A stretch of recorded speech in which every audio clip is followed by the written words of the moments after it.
téléspectateur yu ITV di leen dalal jàmm seen émission kennu askan wi ñu am mbégte dellu si fi naka noonu tey jii ñu am mbégte dalal docteur Safiétou Thiam nekk secrétaire exécutif du CNRS du comité national de lutte contre le sida naka noonu Safiétou Thiam nekkoon na fi ministre de la santé atum 2007 ba 2009 naka noonu Safiétou Thiam médecin spécialiste en santé publique et maladies infectieuses expert VIH sida depuis plus de 20 ans docteur Malé dalal jàmm ci plateau kennu askan wi fii si ITV.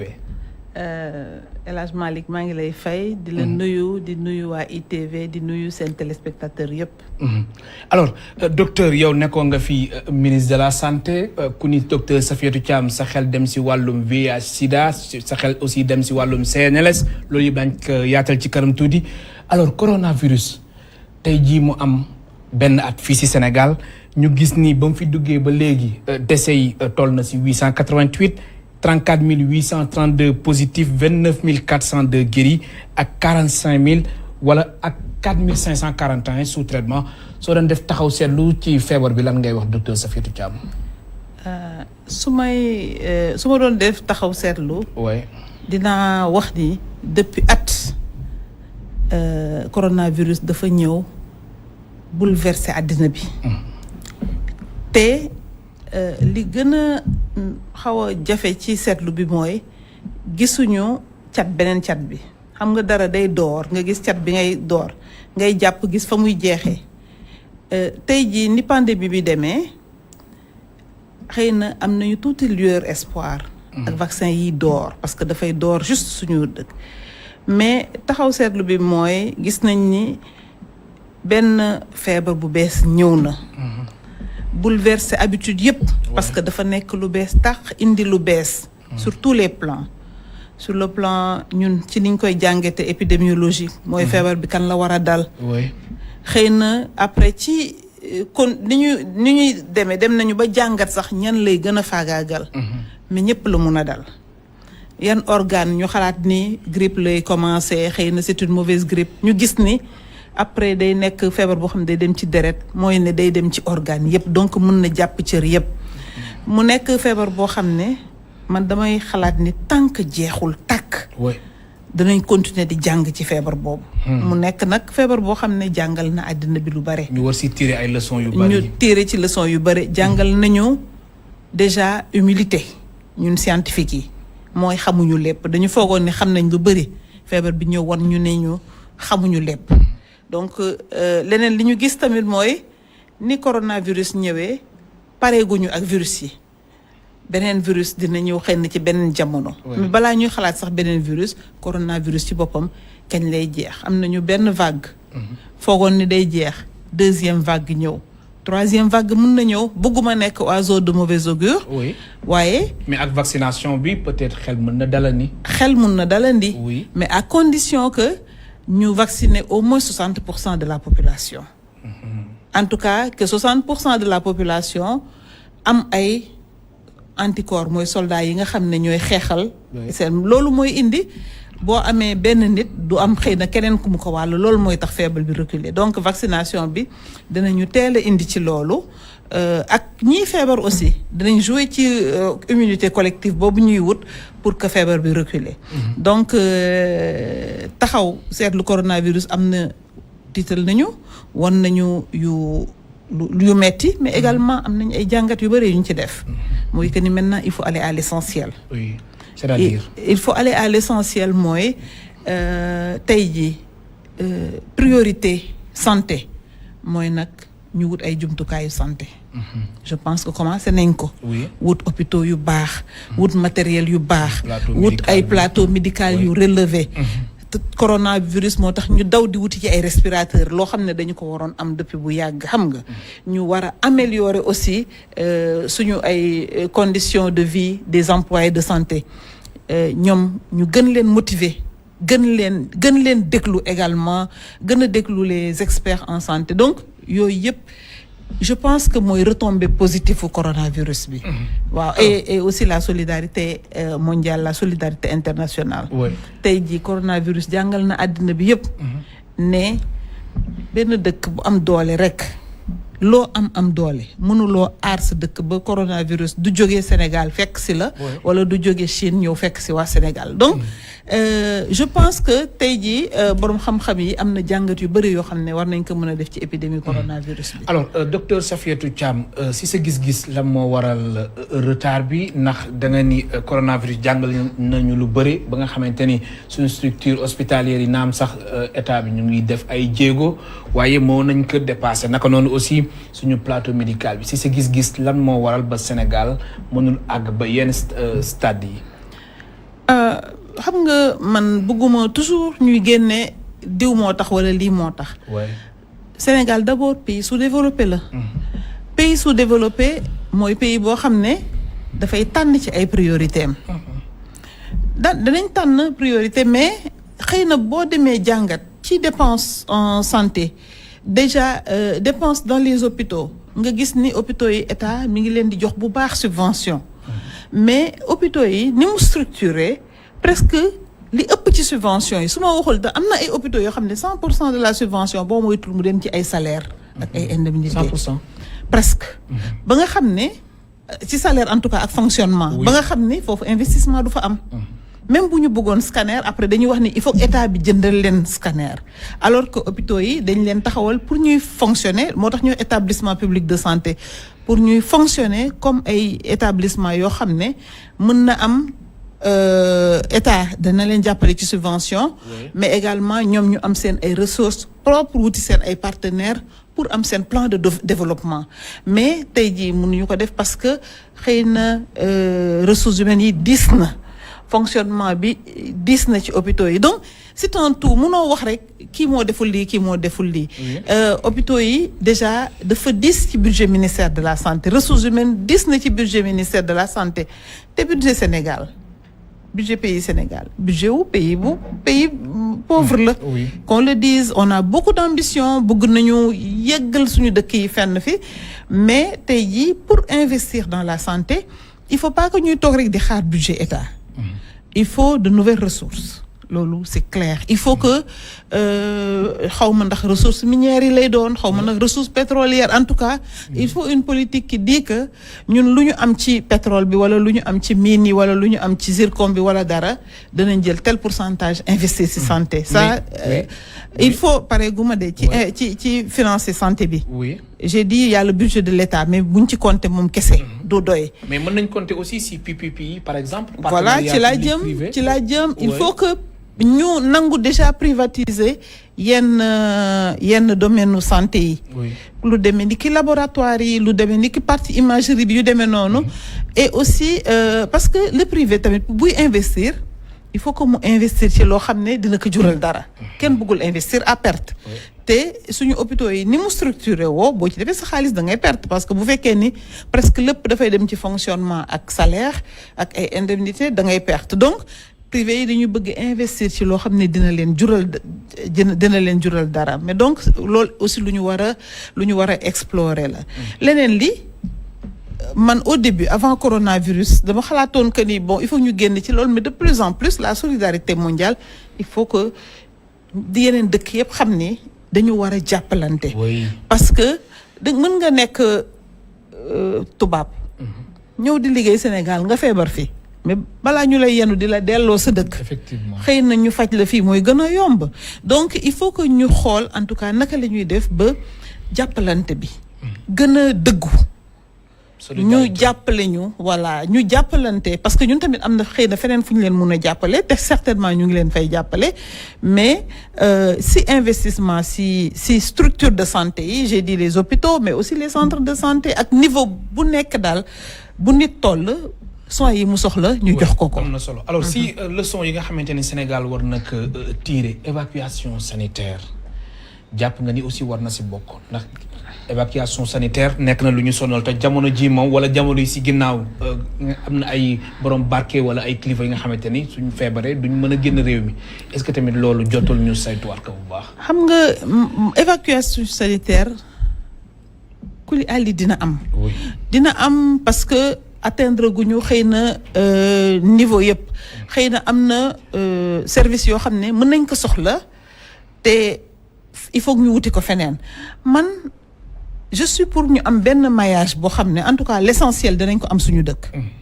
dans des conditions yoo xam ne ci anam yoo xam ne vraiment anam yi gën la parce que am na dëkk yoo xam ne xëy na ñun ak ñoom au début ñoo tolloo woon il y a 30 ans tey jii ñun dañ fay évacuer ay malades mu demee di Tunisie ak yooyu donc jéego yi ñooñu def mun nañ ko def du tere dina am benn maillage boo xam ne ki nekk ci village bi peut-être que mënul am lépp li mu soxla ci village am. war nañ ko mën a évacuer au niveau d'un département. xëy na am na yu am ci au niveau de la capitale ou au niveau de la région yoo xam ne amul ci département bi après dina am xëy na lenn loo xam ne dina am ci CHU te du am ci yeneen hôpitaux yi mais ñu organiser wu de sorte que xaw ma ambulance lay nekk xaw ma hélicoptère lay xaw ma lu mu doon mais dina nekk loo xam ne. fu sénégalais soxlaa tel soin ñu mun ko jëlee tel point yóbbu ko tel point loolu. donc ni ñu ko mën a organiser ci biir Sénégal noonu lañ ko war a mën a organiser au plan international. xëy na am na service boo xam ne c'est un service novateur pour le moment français la am waroon nga xëy na soo ko soxlawee nga war a am possibilité yow nga jóge fi dem France nga faju ji. te parce que c'est ça qui est important. nga jël ko nga dem faju ji te. du nekk une dépense catastrophique du nekk dépense boo xam ne da ngay jaay sa kër wala nga jaay sa oto wala sa doom yi tumuranke boo ko defee loolu nag leneen li koy indi mooy une bonne couverture assurance santé nga am assurance boo xam ne yaa ngi fay cotiser parce que am na ñu ko am ñiy évacuer du ñëpp ñooy génne ci seen poche di évacuer dañu nekk ci benn mutuelle boo xam ne mutuelle boobu am na évacuation sanitaire donc yooyu yëpp je pense lu ñuy organiser la mais avant tout ambition la boo xam ne il faut que ñu am ko.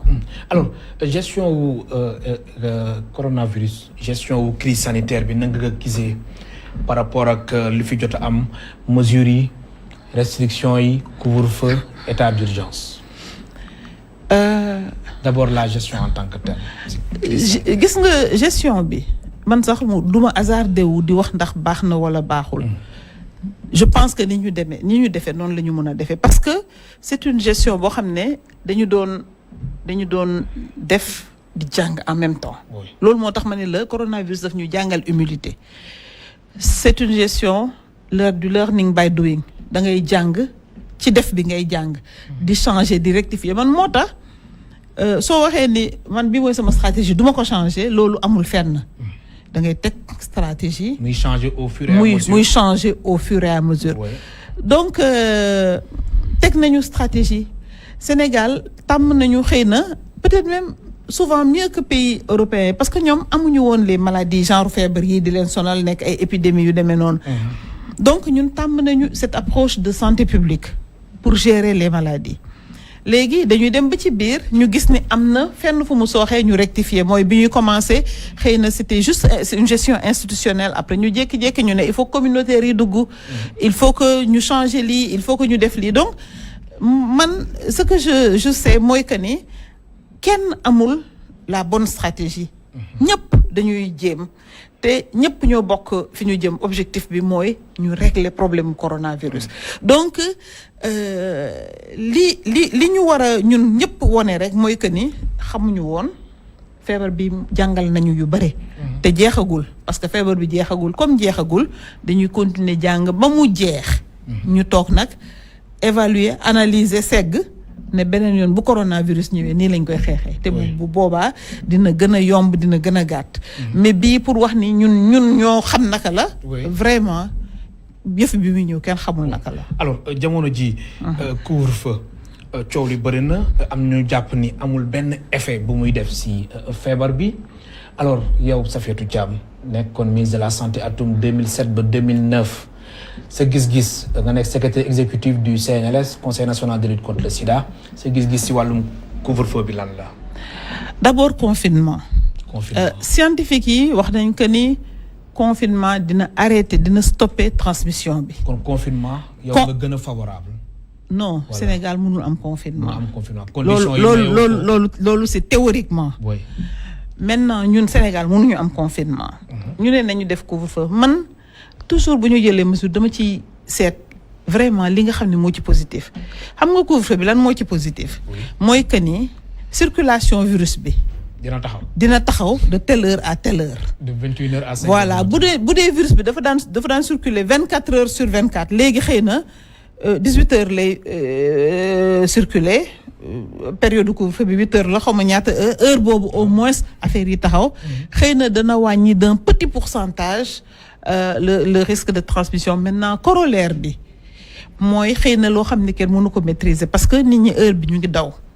buuxante ci oto yi vraiment tegloonte ci oto yi et cetera sonn seen xol bu jeex boobu mën a indi sax bañ a respecter mesures yi parce que seen xol dafa jeex donc yooyu yëpp tey jii war nañ ko natt mais je pense que état bi ñuy teg couvre-feu waxtaan nag scientifique yi ñoom lu leen parce que couvre-feu nekkul ci stratégie santé publique xëy na confinement la ñuy wax mais ñu xool ni Sénégal comme confinement mënu fa am li des mooy xëy na limiter les choses loolu moo tax même tubaab yi defoon confinement ñoom tamit dañu couvre-feu en se disant que dañu limiter transmission bi au moins ça permet de freiner un peu mais en tout cas ci ñun suñu jàngat ak suivi yu ñuy def parce que par exemple man kuréel bi ma yoree depuis le début dañu ne CNLS dañu ne nañu suivre ñun intervenir uñu peut-être suñu intervention c'est jàppale ministère de la santé mais nañu suivre d'après les chiffres du ministère de la santé nañu suivre juste courbe bi donc ñun bu ñuy suivre ñu jël événement bu xew ñu teg ko ci suñu courbe mais bi ñu tegee couvre-feu gis nañ ni dafa continuer yéeg en ce moment courbe baa ngi commencer wàcc peut-être que dañu commencer atteindre le pic dont on parle donc ça veut dire que au moins la moitié des gens am nañu virus bi par vaccination ou par la maladie mais je pense que il y a quelques semaines ci suñu ginnaaw transmission bi am na nu mu meloon ba nga xam ne nga gis ñëpp soj ñii naan dama grippe dama soj ñii ne dama perdre odeur moi je soupçonne que effectivement il y a eu beaucoup de gens yoo xam ne def nañu des formes asymptomatiques ou des formes simples de la maladie et xëy na loolu tey ji répercussion bi mooy on sent que mi ngi commencé courbe baa ngi commencé wàcc donc mais teewul Sénégalais yi am na si ñoo xamante ni ba léegi respecté wuñu mesure barrières yi am na si ñoo xamante ni ñu ngi xew ba tey.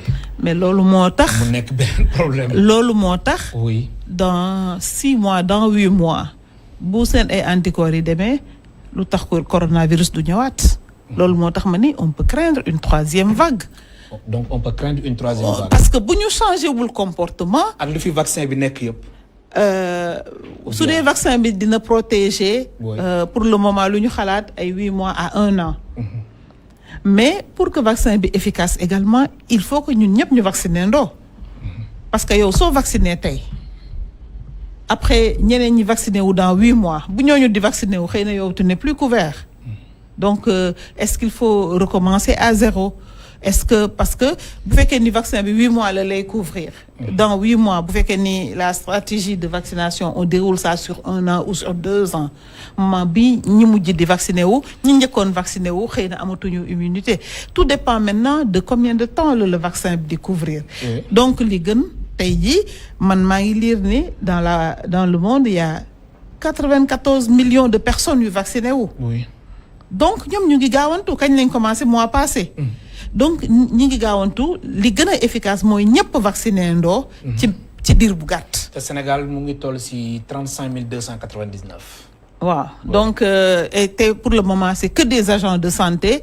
ak xëy na quelques leaders yoo xam ne pour wane yoon bi la.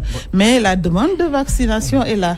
alors buuxante bi aussi commencé na tamit am coow li aussi bëri na ndax sénégalais yi aussi des fois sax dañuy laaj naan.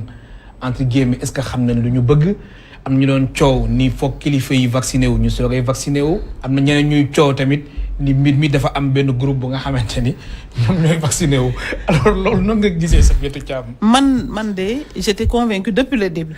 bi ñuy waxu vaccin bi nee naa leen indi leen vaccin yi. vaccin yi bu ñëwee nit ñi daañu vacciné wu. mais tant que vaccin yi ñëwul di nga dégg man duma vaccin li vaccin bi lii vaccin bi la ñëpp a bëgg dund te vaccin bi fu mu nekk nii moo mën a protéger nit ñi contre ce virus là. mooy solution bi. donc vaccin bi mooy solution bi et je pense que nit ñi comprendre nañu ko. xaw ma kañ lañ ko comprendre woon tey nag effectivement il faut que vaccin yu mat ñëw parce que vraiment nous avons peut-être un besoin de près de 7 millions 7 de millions. vaccins la ñu soxla xam nga. ba pare ñu mën a couvrir 80%. wala 60 au wala moins 60%. 60%. Oui. Au moins 60% ñu couvrir ko Oui. ci vaccination bi mais c'est-à-dire moi je dis même 60% de la population waxuma 60% de la cible. bien sûr de la population 60% de la population du Sénégal c'est bien au-delà Oui. de la cible bi te ñu gëm nga ni kii. mën nañ ko atteindre. Mën nañ ko atteindre kay. Oui. mën nañ ko atteindre mais à travers une solidarité nationale c'est pas normal que les inégalités en santé persistent c'est pas normal que àddina bi ñuy vacciner wu ba mu am dëkk yoo xam ne jënd nañu réserve 9 fois plus pour seen population xam nga ñooñu ils sont visionnaires ils se disent que vaccin bi bu dee dafay couvrir sur 1 an ils vont protéger leur population pendant 9 ans. De ce virus-là. Oui. Donc c'est pas normal que ay dëkk sous prétexte que dañu am xaalis ñu jël vaccin yi jaay ci àddina bi yëpp jël denc ko seen dëkk mu am ñeneen ñu vacciné wul. Parce que problème mu vaccin bi man je suis persuadée que du nekk est-ce que am nañ lu ñu vacciné woo parce que ñun Sénégal bu ñu takkee suñu biir jël suñu xaalis war nañu mën a jënd vaccin mais problème bi mooy nga yor sa xaalis du tax nga am vaccin parce que ñiy produire vaccin ils n'ont pas les capacités pour produire rapidement assez de vaccins pour tout le monde. gis nga ni am na laboratoire yoo xam ne ñu ngi convertir maintenant ci ne labo bi bi trouver vaccin bi produire sa ay vaccin man ma conditionner la ko pour mu gaaw. oui. Parce que on sait que on est dans l'urgence il faut que ñu gaaw donc tey jii il faut que mu am une pression au niveau international pour que COVAX boobu ñu financer ko. COVAX. Parce que COVAX. ñu financer ko nañ ko financer. ñan ñoo koy financer ñiy financer la santé au niveau mondial les pays comme Sénégal wuti Sinopharm dans le cadre de sa coopération bilatérale avec la Chine xëy na wuti le Sputnik dans le cadre de sa coopération avec la Russie mais en dehors de ça teg nañ fi benn initiative internationale COVAX war na mën a jënd au même titre que l'Union européenne au même titre que le Canada au même titre que les États-Unis oui. mais bu fekkee ni COVAX ñun pays pauvres yi rek ñun ñooy dem inscrire COVAX yeneen pays jëndal seen bopp denc vaccin yi ba nga xam ne ñun bu ñu ñëwee ci laboratoire c'est la loi du marché oui. ñun le temps ñuy dem di dajale ji fu ñuy jëlee xaalis pays am xaalis génn nañu dem jëndi ay vaccin ba jënd lu ñu soxlawul denc ko donc tey jii man je pense que loolu loolu ci li ñu war a wax la bokk en tout cas pour man loolu moo gën a urgent. oui alors su fi vaccin yi nekkee wala dose vaccin yi nekkee te sénégalais yi entre guillemets ñàkkuwuñu ba du njiitu réew mi du ko jox yeneen dëkk yi comme ni mu ko waxee. sénégalais yi danañ ñàkku. dinañ je pense que loolu boutade la. mais sénégalais yi danañ ñàkku. man li ma gis ni bi may ñëw nii rek ñu ngi may woo docteur Thiam fan laay vacciné waroo vacciné wu man du ma vacciné et cetera donc man sama bopp. maa ngi woo sama collègue yi nekk ministère de la santé di leen wax fan la ñuy orienter nit yi mais pour le moment personnel de santé la ñuy vacciner peut-être mënoon nañ ko sax defandoo. ñu defandoo ko. concomitamment fii ñu ngi fi vacciner personnel de santé mais comme vaccin yi ñu ngi fi ñu génne aussi commencer vacciner les personnes fragiles les personnes cibles. Oui. mais bon am na district yoo xam ne boo demee ñu vacciner la beneen district nga ñëw ñu ne la dañuy def personnel de santé ba pare mais en tout cas ce qu'il faut comprendre mooy vacciner nit ñi ba pare. te vacciné woo ñii su amee décalage bi tamit moi je pense que ça ne va pas servir te li ñu ko foogoon parce que li ñu soxla mooy avec la vaccination atteindre une immunité collective c'est vrai à titre individuel dina protéger ku nekk mais ça te protège pendant un moment rek. Oui. Pour mu reculer réellement il faut que ñu bare vacciner ndoo au moins 60% de la population ñu vacciner ndoo comme ça feebar bi reculer. oui alors li nga xamante ni moom nga wax ci wàllum cible prioritaire yi moo tax may def transition jëm ci wàllum VIH sida Safiatou Thiam nga nekk secrétaire exécutif du CNRS comité national de lutte contre le sida cible prioritaire yi ñi nga xamante ni dañu am VIH sida waroon nañ ci bokk wala. bokk nañ ci dañu Oui. ci bokk te vraiment dañ ci bokk te je profite même de cette audience là Ouais. pour lancer leen un message Exact. nit ñi nga xam ne ñu ngi dund ak doomu jàngoro sida dañu war a dem ñàkku ji ci bu ñu commencé ñàkk population vulnérable yi ñoom bokk nañ ci dans la stratégie de vaccination prévoir nañ leen ci bi ñuy calculer également je crois prévoir nañ leen ci donc dañu war a dem vacciner wu ji nañu aussi rapproché wu dem leen seeti seen docteurs yi ñi nga xam ne ñoo leen di faj te li ma bëgg a wax personnes vivant avec le VIH yi ñi nga xam ne ñu ngi dund ak doomu jàngoro sida ni ngeen amee ci ñun wóolute ba ñu jox leen garabu sida ngeen naan ko il y a pas de raison que du ngeen ñu wóolu suñu leen waxee da ngeen war a vacciner wu parce que dañu war a ñëw ñàkku dañu war a dem ñàkku ji donc loolu pourquoi ñu war a dem ñàkku parce que vraiment ñu ngi jël garab yoo xam ne état daf koy jënde lu cher loolu tey xëy na moo tax ñu am wérgu yaram bu ñu toog leneen lu ndaw di ñëw di faagaagal seen yaram donc nañu dem ñu ñàkku ji dañu war a ñàkku ji. ba fàttali suñu mbokk téléspectateurs yi ñu ngi dalal docteur Safiatou Thiam secrétaire exécutif du CNLS comité national de lutte contre le sida naka noonu mu nekkoon fii ministre de la santé atum 2007 atum 2009 Safiatou Thiam nekk médecin spécialiste en santé publique et maladies infectieuses expert VIH sida. Depuis plus de 20 ans mu ngeen participer ci émission bi soo leen wootee ci 88 628 74 74 88 628 74 74 alors lan mooy relation entre VIH sida ñi nga xamante ni dañu am doomu jàngoro bi ak Covid ndax xam naa ni laaj bi sawar nga ci tontu. waaw c'est-à-dire ñaari niveau la. oui d'abord ki nga xam ne dafa am doomu jàngoro sida.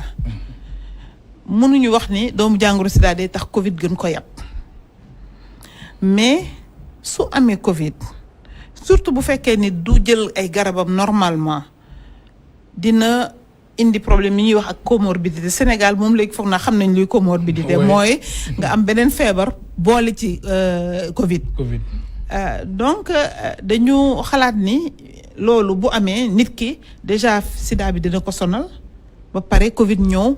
dooleeku si de loolu dina ko gën a faagaagal mais bu fekkee ni mi ngi jël ay garabam dafa war a juste moytu comme man ni may moytoo comme yow ni ngay moytoo parce que bon Covid aussi mun na ñëw yee xëy na leneen loo xam ne ma nga fa woon en plus de doomu jàngoro sida loolu mooy première relation beneen relation bi nga xam ne laa gën a sawar wax mooy ci ni ñuy xeexee ñaari jàngoro yi amul wuute bu bare amul wuute bu bare sida en 1980 dafa ñëw lëmbe àddina bi tey jii fi ñu toll ci vaccin Covid en 98 foofu la ñu tolloon ci traitement wu sida traitement sida bi muy soog a ñëw ci àddina bi pays développés yi ñoo ko commencé di jox seen ay malades suñu njiit yi fi nekkoon maa ngi ci waxtaan barki dem ak docteur Ndoye mu may nettali fi ñu jaar yépp ñuy dem réunion ak mbootaayu xeet yi ñu dajale ñépp ne Afrique waaw comme sida dafa bare te amuñu doole ñoom soxlawul ñuy jël garab yi ñoom nañu def prévention jël ay maladies jël ay médicaments contre les infections opportunistes et cetera mais garab yi nañ ko yemale ci dëkk yi am doole. parce que alors que Afrique soxla woon na ko bu baax. mais bien sûr les malades étaient ici. Effectivement les malades étaient en Afrique. Il paraît que suñu njiit yi nekk foofu ne ñoom duñu toog ci réunion bu ñu bindee loolu ñu jóg jël per diem yeeg frais yëpp delloo leen ko Afrique du Sud la woon Johannesburg ñibbi. gis nga comportement yu mel noonu moo tax xeexu feebaru sida avancé les patients ñi nga xam ne ñoo doon dund ak doomu jàngoro sida même ñi nekkoon au nord États-Unis Canada France jàppoo ak ñi nekk Afrique réunion bu ñu organiser ñu tas ko ne fii kenn du fi réunion parce que du ñu nangu garab yi nekk au nord malade yi nekk au sud donc coalition yooyu moo indi aussi ba ñu wañaar loxo laboratoire yi ne leen da ngeen di teg programme boo xam ne da ngeen di wàññi garab yi pour les pays du sud parce que amuñu luñ ko fajee boobu traitement bi xëy na 150 000 par mois wala 200 000 par mois la fii kan moo fi am loolu donc ñu xeex ak laboratoire yi ñu teg un programme mooy le programme Access ne brevet yi nga xam ne dañuy xaar 10 ans pour mën ko jox yeneen labo pour defar ay générique dootuñu xaar 10 ans docteur nga baal ma am na suñu téléspectateur bu njëkk bu nekk si ligne bi ñu jël ko allo bismillah allo ñu lay dégg kilifa gi fan nga ñu woowee allo salaamaaleykum aleykum salaam fan nga ñu woowee man maa ngi tudd Saliou Dieng maa ngi wootee Tamba suñ mënee baal nga wàññi son wu télé bi docteur Thiam docteur Safiatou Thiam. bismillah. waaw dama doon laaj rek ndax garab vaccin bi jigéen bu ëmb dana ko jël. et ensuite bu fekkee par exemple da nga jël Sinopharm premier vaccin bi bon fi nga nekk beneen vaccin bi bu ñëwee par exemple beneen bi bu ñëwee est-ce que mun nga jaxase ñaari nga jël deuxième bi ci beneen kii bi quoi ci beneen vaccin bu kii bi bu beneen bu dul chinois bi quoi loolu rek laa doon laaj surtout femmes yu jigéen yi ndax dinañ ko jël quoi merci. di la gërëm baax di la sant docteur ma bàyyi la nga tontu. waaw tey jii fi xam-xam toll jàpp nañ ni même jigéen wérul war na mën a vacciner wu. vraiment pour aar boppam donc loolu réponse bi loolu la deuxième bi également fi xam-xam toll comme vaccin yi procédé yi du ñu benn. du même procédé bi. boo commencé boo jëlee sa première dose Sinopharm deuxième dose jëlal Sinopharm soo jëlee première dose AstraZeneca deuxième dose nga jël AstraZeneca noonu lañ koy doxalee. kon dañ war a continuer si loolu rek. waaw ba beneen cycle vaccination. boo bëggee nag dans 1 an. nga bañ a jël Sinopharm jël AstraZeneca mais. parce que en fait protection bi ñaari doses yi. ñoo lay jox effet vaccinal bi effet de protection bi ngay wut. donc dafa mel ne da ngay jël benn première dose bi mu commencé benn effet 2 semaines 3 semaines après nga jëlaat dose pour mu yokkal la effet bi mu commencé xam nga. donc doo footballé bal bu ndaw ba mu neex la nga footballé beneen bal bu xam ne. du sotti am na keneen ku nekk si ligne bi suñ beneen téléspectateur allo. allo oui bonjour. allo bisimilah kilifa gi. allo asalaamaaleykum. aleykum salaam fa nga ñu woowee. maa ngi leen di woowee Mbour sa fidèle téléspectateur bu nekk Mbour rek. bisimilah suñ mënee baal nga yëkkati kàddu gi s'il vous plaît. waaw dama doon laajte rek. suñ la mënee dégg bu baax allo. waaw ma ne dama doon laajte. di rafetlu aussi si docteur Safiatou yi fa nekk. te ñu rafetlu liggéeyam lool fi mu nekk ministre de la santé. oui. ñu naw xam-xamam trop ci li muy wax te di ko déglu saa su ne. te yaakaar que li muy wax ni dina am njëriñ trop ci askan bi. te di la féliciter aussi le fait que yow nga invité ko. parce que lii la ñuy xaar ci yow te yaa ngi koy def saa bu nekk te ñu lay suivre di bàyyi suñu lépp. donc di la suivre di sàkku ci xam-xam. jërëjëf. damay wax docteur dama doon seetaan keroog benn émission aussi ay naataangoom médecin yu nekk Europe. ñu wax virus Covid bi day muté donc tous les 6 mois dañu war a changer vaccin loolu nag en tant man scientifique la ma xalaat ma ne bu nekkee ñun suñu réew yi amuñu doole tous les 6 mois ñu war a changer vaccin. ça veut dire donc suñu koppar yëpp sa lay dem te donc ñun suñu état yi nan la ñu mën a def ba tëral stratégie boo xam ne dañuy accompagner mutation virus Covid bi. nan moom en tant que expert nan la ko xalaate beneen bi mooy par rapport aux statistiques que ministère actuellement yi ñuy joxe ministère de la santé te moom bu nekkoon foofu parce que dañuy gis toujours cas ou bien maximum 2000 cas donc on est 16 millions d'habitants est-ce que allo waaw ma ne dégg bi mu ngi dagg de bismillah waaw sa deuxième question bi allo allo waaw. waaw bismillah ñu lay déglu. waaw man sama deuxième question bi c'est sur la fiabilité même des statistiques parce que man statisticien la donc dama gis sur une population boo xam ne c'est après 16 millions d'habitants et également boo xoolee adultes yi nga xam ne au moins ils occupent autour de entre 25 à 30%.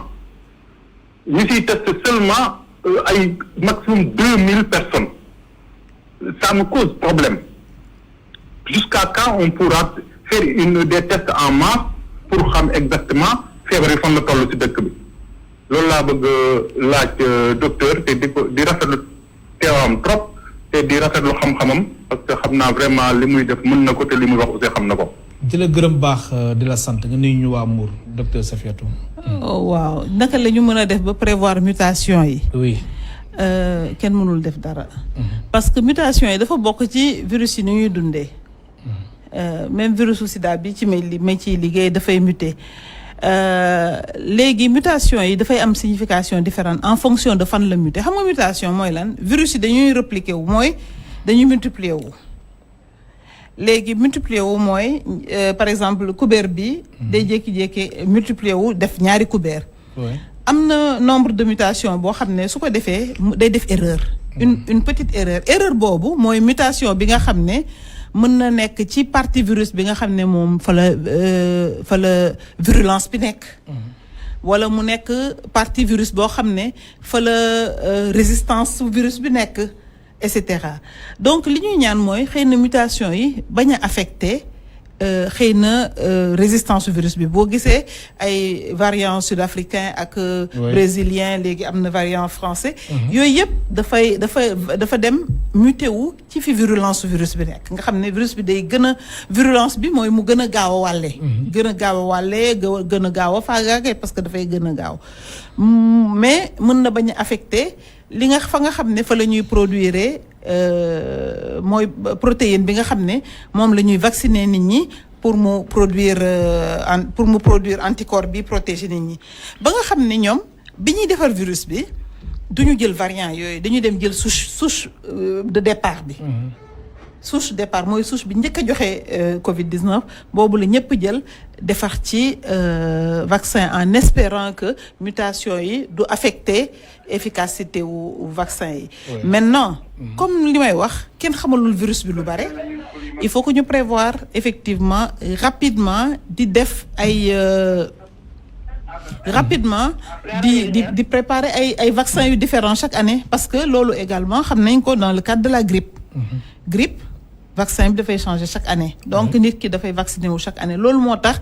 léegi nii may wax ni bon xëy na tey ren vacciné wu nañu mais xamuñu ndax déwén duñu vacciné waat donc li muy wax lu am importance la il faut que ñu prévoir assez de moyens parce que xamuñu ndax dañuy renouveler vaccin yi on espère que wala duñ ko renouveler mais peut-être que suñu gaawee ñun ñëpp vacciné wu am assez de d'immunité une immunité en tout cas collective très rapidement maladie bi reculer ce qui fait que il faudra certainement continuer encore un temps di protéger ñi nga xam ne dañu vulnérable ak peut-être personnel médical alors am na beneen laaj bu mu laajoon de jëm ci wàllu chiffres yi bu jëm ci wàllu chiffres yi xam nga les chiffres moom ñun dañuy wax ni ay chiffres mën nga leen wax loo bëgg ay chiffres les chiffres tu peux leur faire dire ce que tu veux ça dépend des interprétations maintenant bu ñu jëlee ñun chiffres yi ñuy communiquer ministère moom dafa am stratégie bi mooy et depuis quelque temps mooy ku am signe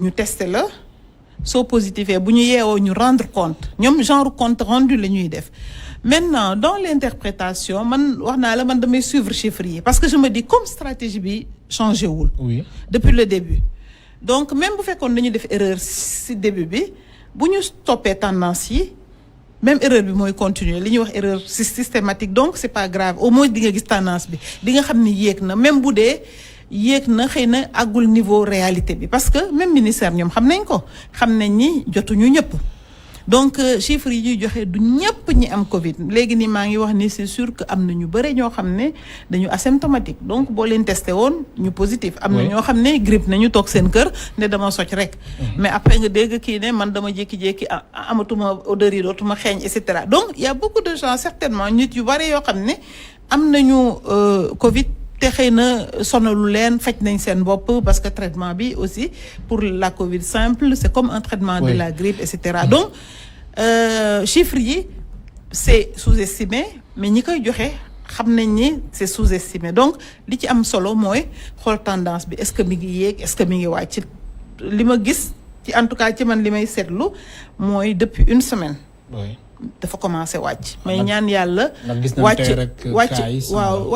wàcc boobu continuer parce que aussi il faut comprendre que sa statistique xam nañ ko phénomène bu mu mën a nekk dafa am une évolution normale évolution normale mooy dafay door di yéeg ndànk àgg sa càppandaw ba mooy pic bi après bu commencé wàcc ni mu du wàcc brutalement du mënuñoo suba rek am 0 cas c'est impossible. C'est impossible. Non, c'est impossible. Mais le problème donc aussi dafay wàcc dessiner la courbe normale de Gauss. qu'on connaît tous. mais le problème aussi mooy ñu si ñàkk seen bakkan tamit mu ngi continuer di wëy comme démb rek juróom-ñetti nit ñoo si ñàkk seen bakkan loolu aussi beneen seetlu gis nañ ko non seulement dañu seetlu que toll si 888 seetlu nañu ni mi ngi wàcc ci feebar bi transmission bi en tout cas mi ngi wàcc mais leneen li ñu seetlu mooy décès yi wàccul exact xam nga donc y a lu tax lan moo koy expliquer si sa gis-gis xam naa saturation bi la chaque jour nga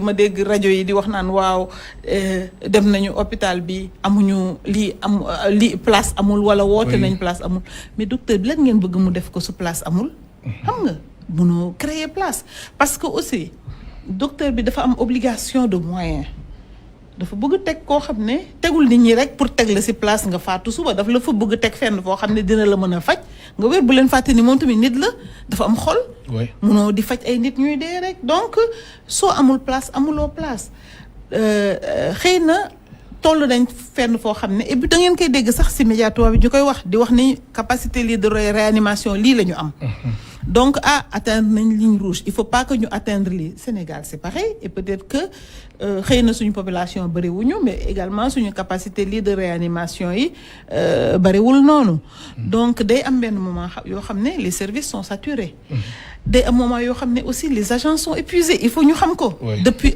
1 an il faut que tamit ngeen boole ko ci jàngat bi les gens sont sur le qui-vive effectivement am na day am médecin yoo xam ne dañuy toog ay semaines duñu ñibbi seen kër xam nga nekk ci maladie donc loolu yëpp mais vraiment bëgguma ñu dugg ci qualité wu prise en charge parce que pour man suñu médecins yi ay jàmbaar lañu suñu personnel paramédical ay jàmbaar lañu te vraiment ñu ngi def lu ñu mën man chaque fois ku ma ci yónnee message wut place wala dara parce que ñun ñëpp on est sollicité je finis toujours par les encourager vraiment bon courage ñu ngi leen di jàppale góorgóorlu leen metti na yàlla baax na.